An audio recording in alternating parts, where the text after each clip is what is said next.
पहिल्यांदा या ठिकाणी बघतो. खरं मला वाटलं आपल्या तालुक्यावर फक्त सरला भेटलाच हा कार्यक्रम असेल, पण इथे आज आल्यावर मला कळालं की किती भक्तिमय वातावरण या ठिकाणी आहे, किती भक्तिभावाने सगळ्या आमच्या आई आहेत, भगिनी आहेत, आपण सगळे पुरुष मंडळी आहे, ती सगळी या ठिकाणी हजर असते. आणि म्हणून मी आयोजकांना धन्यवाद देतो की आपण मला या ठिकाणी बोलवलं, महाराज आपण मला या ठिकाणी बोलवलं, आमचा मान सन्मान केला, त्याबद्दल आपल्या सर्वांची मी या ठिकाणी आभार मानतो. जास्त वेळ मी बोलणार नाही, कारण उशीर झालेला आहे. आपल्याला सर्वांना महाराजांना ऐकायचं आहे या ठिकाणी, आणि म्हणून मी जास्त या ठिकाणी बोलणार अजिबात नाही आहे. साहेबांचं आपलं ठरलं की 2-2 मिनिटच बोलावं, तुम्ही 1 मिनिटं राखून टाकलं, काही हरकत नाही. पण साहेबांनी जे सांगितलं की हा आमच्या मार्गावर गिरीश भाऊ येत आहेत, असं नाही, आमचा मार्ग ओरिजिनल आहे. तुम्ही मध्ये थोडेसे चुकले होते, नाही तर आपण एकत्रच होतो. हा राजकारणाचा भाग नाही आहे, थोडंसं तुमची वाट चुकली त्यामुळे थोडी गडबड झालेली आहे. नाही तर आपण सगळे एकत्रच होतो सुरुवातीपासून, इतकी 25-30 वर्ष झाले, काही हरकत नाही. पण आमचं स्नेहप्रेम बघा, साहेबांचा माझा अतिशय वेगळा आहे. तो ही महाराष्ट्र केवळ संतांची भूमी आहे असं नाही आहे, तर संतांच्या विचाराने समाज घडवणारी भूमी आहे. संत ज्ञानेश्वर महाराजांनी ज्ञानाचा मार्ग दाखवला, संत नामदेव महाराजांनी भक्तीची पताका उंचावली, संत एकनाथ महाराजांनी समाज प्रबोधन या ठिकाणी केलं, आणि संत तुकाराम महाराजांनी नामाचा आणि माणुसकीचा संदेश दिला. आणि या संत परंपरेचा वारसा आपण देणाऱ्या असंख्य संतांनी महाराष्ट्राच्या समाज जीवनाला संस्कार दिले. आणि यातलेच त्या संत परंपरेतले अतिशय मोठे संत शंकर स्वामी महाराज यांचे कार्य आपल्यासाठी प्रेरणादायी आहे. संत तुकाराम महाराजांच्या विचारा परंपरेचा आणि संत निळोबा यांच्या शिष्य परंपरेचा वारसा पुढे नेण्याचं काम शंकर महाराजांनी या ठिकाणी केलेलं आहे. म्हणजे संत तुकाराम महाराज, निळोबा महाराज, त्यानंतर शंकर स्वामी महाराज, ही परंपरा एक वेगळी परंपरा. तिथं संत आले गेले, कोणी या ठिकाणी राहत नाही, पण त्यांनी दिलेले विचार, त्यांनी या ठिकाणी दिलेले सगळे आमचे अभंग, भजन, हे संस्कार, हे अखंड आता 281 वर्ष झाले आपल्याला या ठिकाणी आपली परंपरा या ठिकाणी चालू आहे. म्हणजे एखादी संस्था आहे ते 25 वर्ष राहते, 50 वर्ष राहते, नंतर त्यांना कोणी ओळखत नाही. एखादी पिढी ओळखते, पण पिढ्याना पिढ्या, शेकडो वर्ष, हजारो वर्ष ज्ञानेश्वर माऊली असतील, तुकाराम महाराज असतील, नामदेव महाराज असतील, त्यांची ओळख कधी पुसली जात नाही. त्यांचे विचार सतत पुढे आपण नेतो. आणि म्हणून मला वाटतं या संस्काराची जर आपल्याला गरज आहे, राज्याला गरज आहे, देशाला गरज आहे, आपल्या धर्माला सुद्धा या संस्काराची गरज आहे. हे विसरता कामा नये. मी मागच्या ठिकाणी सांगितलं की आजकाल मोबाईलच्या काळामध्ये पुढची पिढी आमची काय लक्षात ठेवेल मला कळत नाही आहे. मुलांना लहानपणीचं जेवता सुद्धा मोबाईलच दाखवावा लागतो, त्याशिवाय जेवतच नाही आहे. बरं तरी ते सगळे आजोबा बसलेले आहेत, आई वडील पण आहेत, मुलांना मोबाईल दाखवल्याशिवाय माझं तसंच आहे. माझे नातू आहेत लहान लहान 3 वर्ष ते 5 वर्ष, पण त्यांना मोबाईल दाखवल्याशिवाय जेवतच नाही. आता ह्या अशा जर देतो मग यांना हे संस्कार सांगेल कोण, हे दाखवेल कोण, ऐकवेल कोण? तर मला वाटतं अशा सप्ताहाची या ठिकाणी गरज आहे. आज आपण एवढ्या मोठ्या संख्येमध्ये ग्रामीण भागातून आला, भक्तिभावनेला कोणी पायी चालत आलं, कोणी गाडीवर, जे मिळेल त्या वाहनाने आपण या ठिकाणी येतात. मला वाटतं चांगले संस्कार या ठिकाणी या माध्यमातून, या सप्ताहाच्या माध्यमातून आपल्याला या ठिकाणी मिळत असतात. मला जास्त या ठिकाणी बोलायचं नाही आहे, पण अगदी थोडक्यात मी या ठिकाणी बोलतो. अगदी थोडक्यातच 2 शब्दात सांगतो की आपल्या मागण्या पण या ठिकाणी आहेत. आपल्याला कल्पना आहे, मी कुंभमेळा मंत्री पण गेल्या 12 वर्षापूर्वी कुंभमेळा झाला, त्यावेळेस सुद्धा कुंभमेळा मंत्री मीच होतो. म्हणजे हा योगायोग आहे. किती पुण्याचं काम मला मिळतं या ठिकाणी बघा तुम्ही. मी साहेबांना माहिती आहे, मी 40 वर्षांनी निवडून येतोय. भाजपमध्ये सगळ्यात सिनियर आहे, मी सगळ्यात सिनियर आहे भाजपमध्ये. म्हणजे दिसत नाही यांच्यासारखं एवढा, पण मी खरंच मोठं भाग्य आहे. 12 वर्षांनी मला पुन्हा कुंभमेळ्याच्या त्या ठिकाणी नेतृत्व करण्याची संधी, मला काम करण्याची संधी यावेळी. यावेळेला 12-13 कोटीच्या वर भाविक त्या ठिकाणी येतील, श्रद्धाळू होते. गेल्या वेळी 3-3.5 कोटी होते, यावेळेला 12 चौपट गर्दी होईल. पंढरपूरला आपण सगळे होतात, पंढरपूरला आले तर आपण सगळे आलं होतं. मी त्या ठिकाणी मला बघितलंच ना आपण बऱ्याच जणांनी गर्दीचं नियोजन करते. 3 दिवस त्या ठिकाणी होतो. शेवटच्या दिवशी आषाढी होती, त्या दिवशी दिवसभर 24 तास मी त्या उभारून सगळं गर्दीचं नियोजन करत असतो दरवर्षी. मागच्या वेळी 22-23 लाख भाविक त्या ठिकाणी आले. यावेळेला साहेब 35 लाखाची वरी संख्या गेली. म्हणजे 12 लाख लोक जास्त आले, 30% लोक जास्त आले मागच्या वेळेपेक्षा. म्हणजे किती आता मंदिराविषयी धर्माविषयी आपल्या किती आस्था लोकांची वाढत चाललेली आहे आणि तरुण वर्ग मोठ्या संख्येमध्ये होता, ही आनंदाची बाब आहे. आणि म्हणून आता कुंभमेळ्यामध्ये सुद्धा 12 कोटीच्या वर श्रद्धाळू ज्यावेळेला येतील त्यावेळेला काय परिस्थिती होईल याची आता मी कल्पनाच करतोय की काय करावं लागेल काय नाही.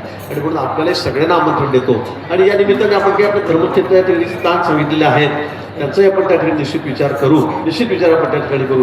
पण महाराज आपण जो विषय या ठिकाणी मांडलेला आहे तोही महत्त्वाचा आहे. पण तत्पूर्वी फक्त एकच मी बोलेन, कारण मी प्रत्येक ठिकाणी हा विषय बोलतो की आजची पिढी, आजची तरुण पिढी ही व्यसनमुक्त झाली पाहिजे. माझा सगळ्यात आग्रहाचा विषय असतो माझा हा, व्यसनमुक्त झाली पाहिजे. आपला देश जगामध्ये सगळ्यात तरुण देश आहे. 142 141 कोटी जनता आपली झालेली आहे, लोकसंख्या आपली झालेली आहे आणि याच्यामध्ये 65% तरुण आहेत, 35च्या आतलेत. 18 ते 35च्या आतले तरुण या ठिकाणी जवळपास 65% म्हणजे 100 कोटी असतील तर 65 कोटी तरुण आहेत. 35% लोक मग 35 वर्षाच्या वरचे आहेत. पण मला वाटतं ही तरुण पिढी आज काय करते, आपण टी व्हीवर बघतात, वर्तमानपत्रामध्ये वाचतात काय चाललेलं आहे. मला वाटतं कुठेतरी आपली पिढी भरकटते, भरकटल्यासारखं. परवा आपण वर्तमानपत्रात नाही, आपण टी व्हीवर बघितलं असेल महाराज, तर आपण टी व्हीवर बघितलं असेल पुण्यामध्ये 7वीतला मुलगा, 7वीतला वर्ग आणि तो मुलगा ते पांढरे ड्रग घेऊन तो असं नाकाने ओढतो. ते आपण बघतो पिक्चर घेतो तेव्हा आपल्याला समजतं कसं असतं काय, तो नाकाने ओढतो ड्रग. 7वीतला 12 वर्षाचा मुलगा. मला सांगा आपली पिढी कुठे चाललेली आहे, हा समाज कुठे चाललेला आहे आणि मग याचं प्रबोधन कोण करणार आहे. आता महाविद्यालयामध्ये शाळांमध्ये जर असं प्रमाण वाढत गेलं ड्रगचं तर ही पुढची पिढी कशी आहे, हे भविष्य सगळं देशाची पिढी आहे. मान्य मोदींनी सांगितलं की आपल्याला विश्वगुरू व्हायचं आहे, सुपर पॉवर व्हायचं आहे. ज्यावेळेला आपण 100 वर्ष पूर्ण करू 47 मध्ये त्यावेळेला आपल्याला जगामध्ये सर्वश्रेष्ठ व्हायचं आहे, 1 नंबरचा देश व्हायचा आहे. आणि 1 नंबरचा देश व्हायचा असेल आणि ही लहान मुलं ही तरुण पिढी जर अशी वाहत जात असेल व्यसनामध्ये तर कसं होणार. आणि म्हणून मला वाटतं की आपल्या प्रबोधनातून, कारण आपण जे सांगाल ते लोक ऐकतील, तेच करतील. आणि म्हणून आपला एक मोठा मान सन्मान या राज्यामध्ये आहे, देशामध्ये संत महंतांचा, साधू संतांचा. पण आपण हे लोकांना सांगितलं पाहिजे की आपण सांगतात आहात पण अधिक प्रभावीपणे सांगितलं पाहिजे की बाबांनो व्यसनापासून लांब राहा.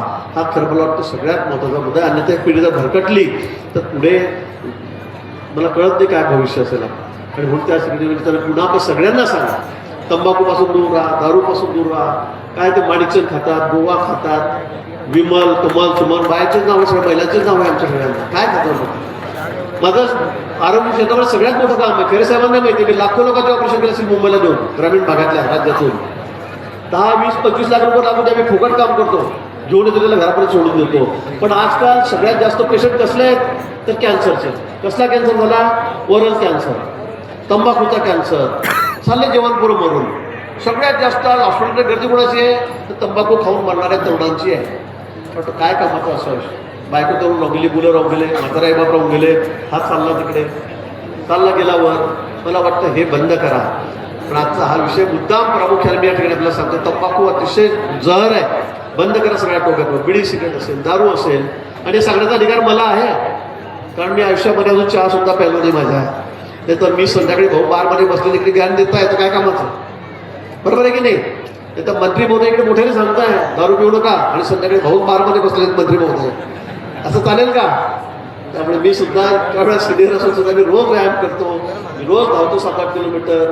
मी हॉटेलला जेवत नाही, मी बाहेर लग्नामध्ये जेवत नाही. तुम्ही जेव्हा असं म्हणत नाही मी, पण काही पथ्य पाहिलेले आहेत, त्यात खूप फिरावं लागतं, खूप काम असतं. आणि म्हणून मला वाटतं व्यसनापासून लांब राहावं एवढीच विनंती आपल्याला ठिकाणी करतो. महाराज आपण ज्या ज्या सूचना दिलेल्या आहेत हे सरकार आपलं आहे, हे अतिशय आपल्याला माहिती आहे धर्माच्या बाजूने उभं राहणारं सरकार आहे. 12 वर्षामध्ये आपण काय काय केल्याची कल्पना आहे.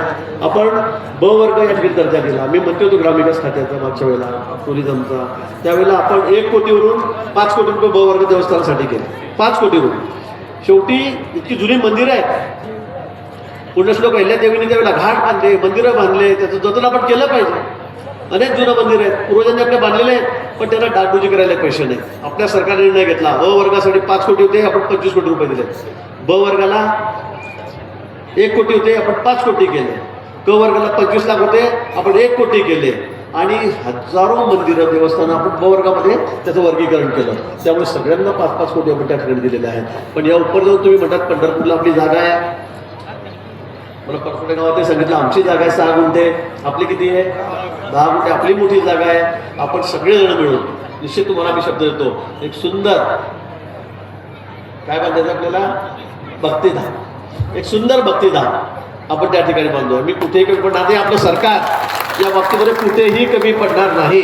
आपण बघितलं असेल अगदी अयोध्येपासून असेल, उज्जैनपासून असेल, काशी विश्वनाथापासून असेल, सगळी देवाला पंढरपूरला तर आपण परवा 3,500 कोटी रुपयाचा त्याला मंजुरी आपण त्या ठिकाणी दिलेली आहे.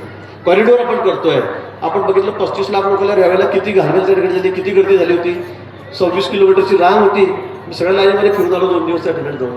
आणि म्हणून मला वाटतं की त्या ठिकाणी त्याचा विकास होणं अपर्याय आहे. त्र्यंबकेश्वरला आपण त्या ठिकाणी कॉरिडॉर करतोय, तिथे पैसे देतोय. आपण जिथे सगळे तीर्थक्षेत्र आहेत तुळजापूरला त्या ठिकाणी देतोय. कारण हे देवस्थान आमचे श्रद्धास्थान आहे, हे आमचे स्फूर्तिस्थान आहे, टिकले पाहिजे, हे राहिले पाहिजे. आपण राहू पण हजारो वर्षे पुढे टिकले पाहिजे. आणि त्यासाठी सरकारची भूमिका मान्य देवेंद्रजी असतील, मान्य शिंदेसाहेब असतील, पवारताई असतील, वरती मोदीजी असतील, आमची भूमिका स्पष्ट आहे की यासाठी जेवढा पैसा लागेल तेवढा आम्ही त्या ठिकाणी जाऊ. आम्ही कुठे धर्माच्या कामासाठी कमी पडणार नाही. आणि म्हणून आपलंही पंढरपूरमधली जागा आपण एकदा बघून घेऊ, ती मला दाखवा. आपण त्या ठिकाणी काय आराखडा आपला त्या ठिकाणी तयार करा.